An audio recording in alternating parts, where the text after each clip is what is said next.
오늘은 한국 엘라이자 하우스, 한국 엘리야의 집 사역 비전이 무엇인지 나누려고 합니다. 미국 엘리야의 집 엘라이자 하우스는 상한 영의 치유, 속사람의 변화 등의 저서를 저술한 존 샌퍼드 목사님이 1974년에 시작했으니 이제 거의 50년의 역사와 검증을 거친 사역 단체입니다. 한국 엘리야의 집은 아직 국내에서 널리 알려진 사역이 아닙니다. 그 전에 먼저 한국 엘리야의 집 설립 목적이 무엇인지 소개할 필요가 있겠습니다. 그것은 아직 많은 교회가 하고 있지 않는 믿는 신자의 속사람의 치유와 변화 성화 사역으로 한국 교회를 섬기는 것입니다. 데살로니가전서 3장 10절 사도 바울의 기도입니다. 우리는 여러분의 얼굴을 보고 여러분의 믿음에 부족한 것을 온전케 하기 위해 밤낮으로 간절히 기도합니다. 우리는 한국교회에 참으로 감사할 것이 많이 있고 훌륭한 점이 많이 있는 것을 압니다. 그럼에도 불구하고 또한 겸손하게 우리 한국교회 믿음에 부족이 있다는 것을 인정하고 이것이 주의 은혜로 또 진리로 채워지기를 간절히 기도합니다. 저희들은 이러한 설립 목적을 이루기 위한 또 설립 목적에 따르는 세 가지 사역 비전을 갖고 있습니다. 첫 번째 사역 비전은 신자의 속사람의 치유와 성화입니다. 하나님께서는 신자 우리들이 거듭날 때 은혜로 우리들이 의롭다 칭의 그리고 거룩하다 성화의 은총을 선포하셨고 저희는 그것을 온전하게 해야 될 사명이 있습니다.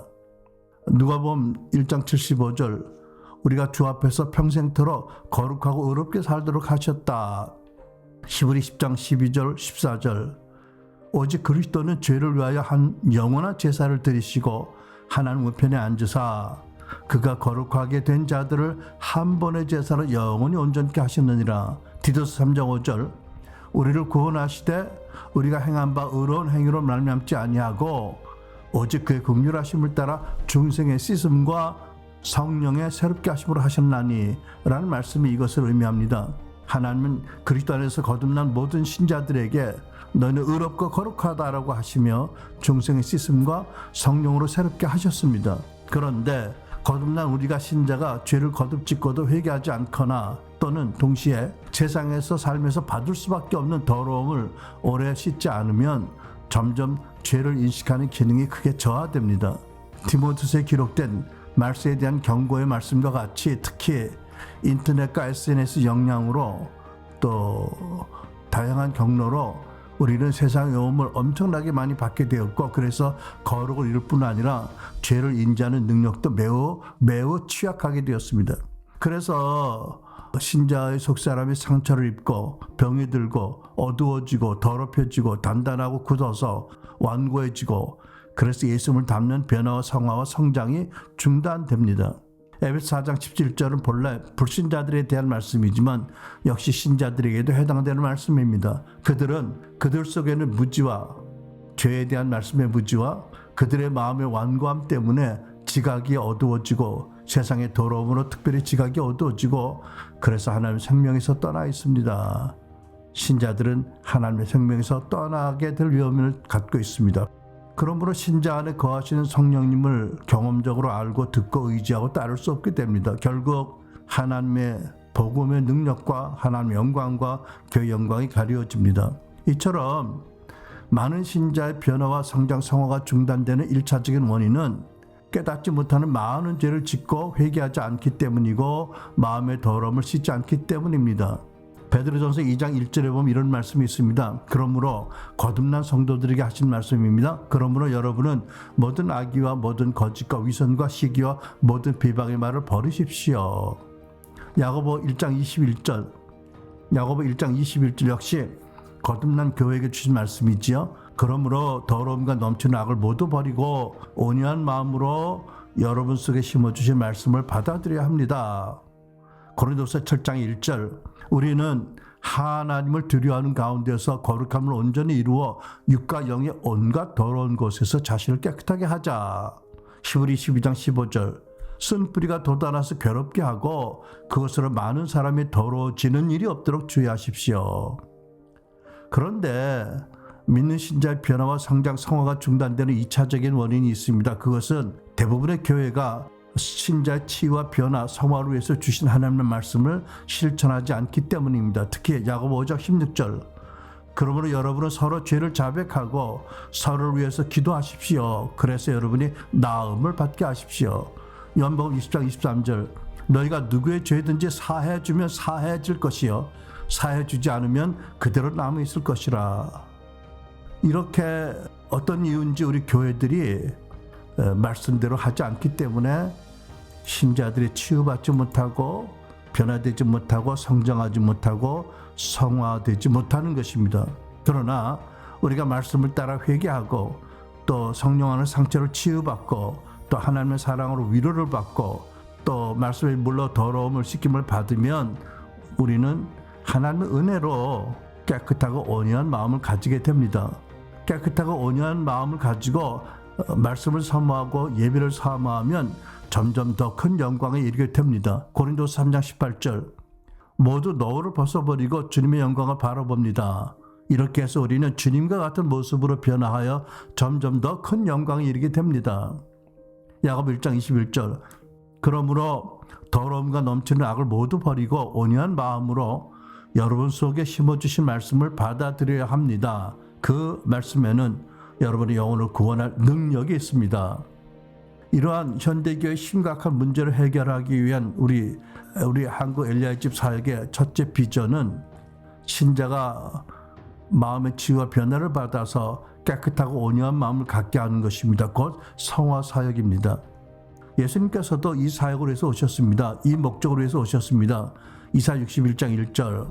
주께서 나를 보내셔서 가난한 사람들에게 기쁜 소식을 전하고 상한 마음을 싸매어주고 포로에게 자유를 선포하고 갇힌 사람에게 석방을 선언하고 라고 하셨습니다.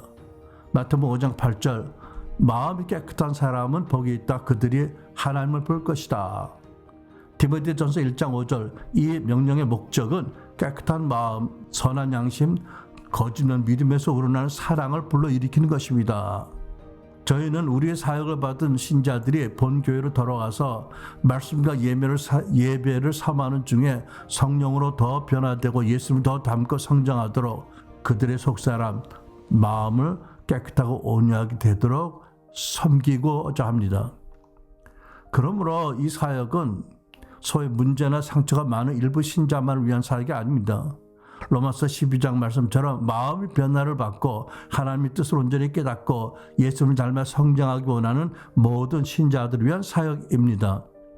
그런데 명심할 점은 이러한 그 변화와 성장이 본인의 결단과 기도만으로는 되지 않는다는 것입니다. 왜냐하면 하나님께서 너희 죄를 서로 고백하고 병낫기 위해서 서로 기도하라고 하셨습니다. 너희가 누구의 죄인지 사하여 주라. 사하면 사여진다고 하셨습니다. 또는 우는 자들과 함께 울라고 말씀하셔서 하나님께서는 당신의 자녀들이 그리스도의 몸된 교회에 속한 지체들의 서로 섬김과 도움을 받아서 치유되고 변화되도록 계획하셨기 때문입니다. 그래서 사도 바울은 이렇게 놀라운 말씀을 합니다. 갈라디아서 4장 19절. 나의 자녀 여러분, 나는 여러분 속에 그리스도 형상이 이루어지기까지 다시 해산의 고통을 겪습니다. 우리는 이 말씀에 사도 바울이 소수의 자기의 그 제자들에게 개인적인 깊은 기도 상담, 치유 사역을 한 것을 알게 됩니다. 두 번째 사역 비전은 하나님의 말씀대로 아직까지 가려진 말씀대로 부활하신 그리스도께서 우리 신자 개인의 마음에 거하시게 가르치고 또 속사람을 강건하도록 돕는 진리 회복 사역입니다. 하나님께서는 신자의 마음의 치유를 받고 깨끗해지고 온유해지는 것 이상으로 신자의 마음이 근원적으로 변화되는 것을 원하십니다. 로마서 12장 2절. 너희는 이 세대를 본받지 말고 오직 마음을 새롭게 함으로 변화를 받아 하나님이 선하시고 기뻐하시고 온전한 뜻이 무엇인지 분별하도록 하라. 하나님의 신자를 향한, 교회를 향한 선하시고 기뻐하시고 온전한 뜻이 무엇입니까? 하나님께서는 우리가 마음의 치유와 변화를 추구할 때 더 나아가서 우리의 죄성, 육신성을 원인의 깊은 수준에서 다루고 더 깊은 성화에 이르게 되는 걸 원하십니다. 그래서 마음이 치유받고 변화되어서 성장하고 예수님과 함께 오라는 신자들에게 십자가와 부활의 깊은 진리를 조명해 주십니다. 그러므로 신자의 죄성과 육신성은 우리 옛사람이 이미 십자가에서 그리스도와 함께 죽었음을 믿는 믿음을 가짐으로서부터 다루어지기 시작합니다. 사도 바울은 고린도전서 15장 21절로 형제들이여 나는 날마다 죽습니다. 로마서 6장 11절 여러분도 자신을 죄에 대해서는 죽은 자요 하나님께 대해서는 그리스도 예수 안에서 산 자로 여기십시오. 그러므로 신자는 자기 육신성이 죽기까지 믿음으로 거듭 십자가의 못을 박습니다. 갈라디아 5장 24절 그리스도 예수께 속한 사람은 정욕과 욕망과 함께 자기 육체를 십자가에 못 박습니다.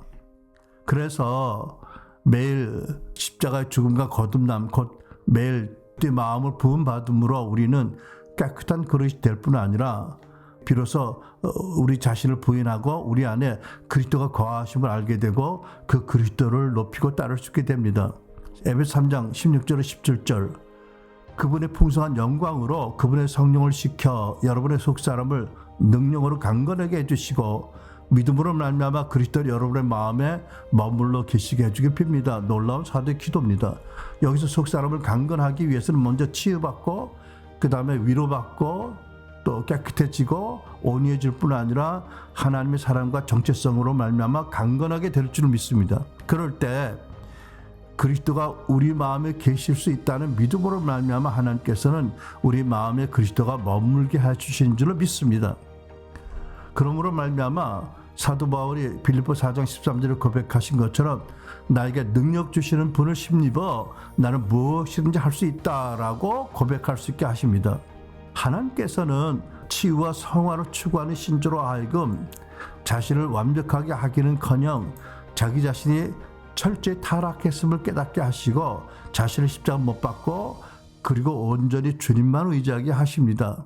그래서 속사람이 치유받고 강건해진 그리스도인 안에 그리스도께서 살아계신 것을 경험하게 되고 그 놀라운 말씀의 비밀을 구현되게 하시고 예수님만 높이고 예수님 영광과 의로움과 살아계심을 나타내는 증인이 다 되기 원하십니다. 이것이 사도 바울은 만세와 만대로부터 감추었던 말씀의 비밀이라고 이렇게 말씀합니다. 고린도서 1장 26절로 27절 29절 이 비밀은 만세와 만대로부터 감춰졌던 것인데 이제는 그들의 성도들에게 나타났고 또 이 비밀은 너희 안에 계신 그리스도 신이 곧 영광의 소망이시니라. 이를 위하여 나도 내 속에서 능력으로 역사하시는 네 역사를 따라 힘을 다하여 수고하노라. 여기서 우리가 무엇을 알 수 있습니까? 이 비밀은 두세 사람이 모은 곳에 함께하는 그리스도가 아니고 너희 안에 성령으로 속사람이 강건해지고 그리스도를 굳게 믿는 그 신자들 안에 마음 안에 계시는 그리스도입니다. 그래서 사도 바울은 이를 위해서 나도 내 속에서 역사하는 능력으로 역사하시는 그 역사를 따라 힘을 다해 수고한다고 말씀한 거지요. 그래서 사도 바울 에베소 3장에서 이렇게 기도합니다. 교회를 위해서 하나님께서 여러분에게 그분의 영광의 풍성을 따라 성령으로 인해 여러분의 속사람을 능력으로 강건하게 하시고 믿음으로 인해 그리스도께서 여러분의 마음 가운데 거하시게 하시기를 빕니다. 와, 놀라운 말씀의 비밀입니다. 이것이 엘라이자 하우스 사역의 두 번째 비전입니다. 아직까지 대부분의 교회에게 가려진 말씀 곧 속사람이 강건해진 신자의 마음 안에 내재하신 그리스도를 경험하게 하는 그 진리가 구현되도록 돕는 것입니다. 한국 엘리야 집 사역의 세 번째 비전은 무너진 관계들을 회복하게 돕는 것입니다. 마음이 치유를 받고 깨끗해지고 온유하게 된 신자들로 하여금 무너진 관계들을 회복하고 화목하게 하도록 돕습니다. 예수님께서는 산상수훈으로 마음이 청결한 자가 화평하게 할 수 있다고 말씀하셨습니다.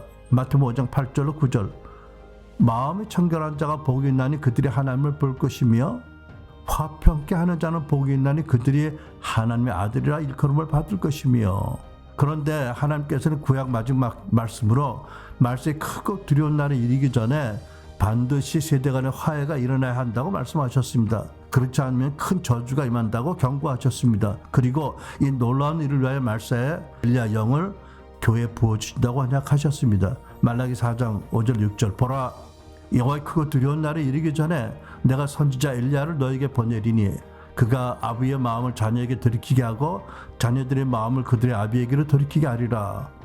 돌이키지 아니하면 두렵건대 내가 와서 저주로 그 땅을 칠까 하더라.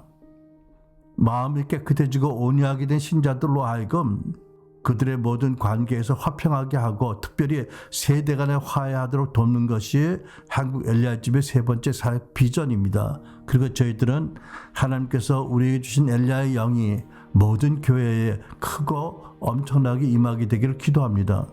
오늘날 교계 일각에서 세계적으로 널리 쓰임받는 영적 지도자 중에는 미국 엘리야집에서 사역을 받은 이들이 적지 않습니다. 하나님께서는 여러 가지 이유로 그들의 내면에 있는 말라붙은 우물 그리고 오물과 쓰레기로 가득한 심령의 우물을 이 사역으로 깨끗하게 하셔서 그들로 하여금 놀라운 부흥의 우물의 주인공으로 세계적인 부흥의 지도자 성령의 사역자로 삼으셨습니다. 이것은 제가 미국에서 사역할 때 몇 분에게서 직접 들은 이야기입니다.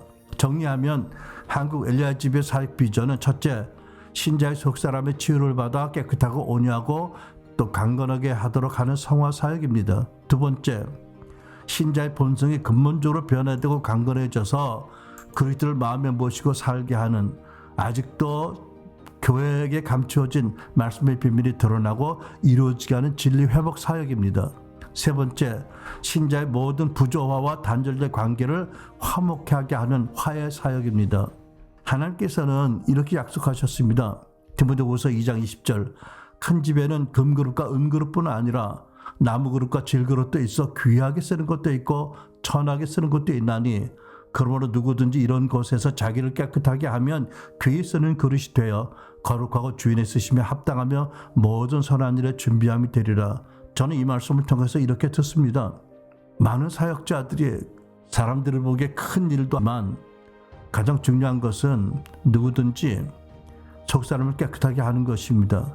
그래야 하나님 앞에 합당한 선한 일에 준비된 그런 그릇으로 전부 하나님을 기쁘시게 하는 사역을 할 수가 있습니다. 그렇지 않으면 아무리 세상적으로 또는 교계에서 주목하는 큰 사역을 하더라도 불의의 그릇을 쓰임받는 분들도 있고 또는 본의 아니게 더러운 그릇으로 많은 사람을 더럽히는 엄청난 허물을 함께 지는 일들도 있게 됩니다. 그래서 예수님께서는 내가 너를 도무지 모른다고 엄히 경고하신 말씀이 기록되어 있습니다. 여러분, 우리가 금그릇이 은그릇인지 질그릇이 문제가 아니라 우리를 세상에서 깨끗하게 하고 죄를 회개하고 속사람을 깨끗하게 함으로 말미암아 어떤 일이든지 깨끗하고 귀하게 쓰는 그릇으로 준비되는 일이 가장 우리 생애 중요한 일이라고 믿습니다. 네, 오늘은 여기까지 하겠습니다. 다음 주에 다른 주제로 여러분 다시 찾아뵙겠습니다. 감사합니다.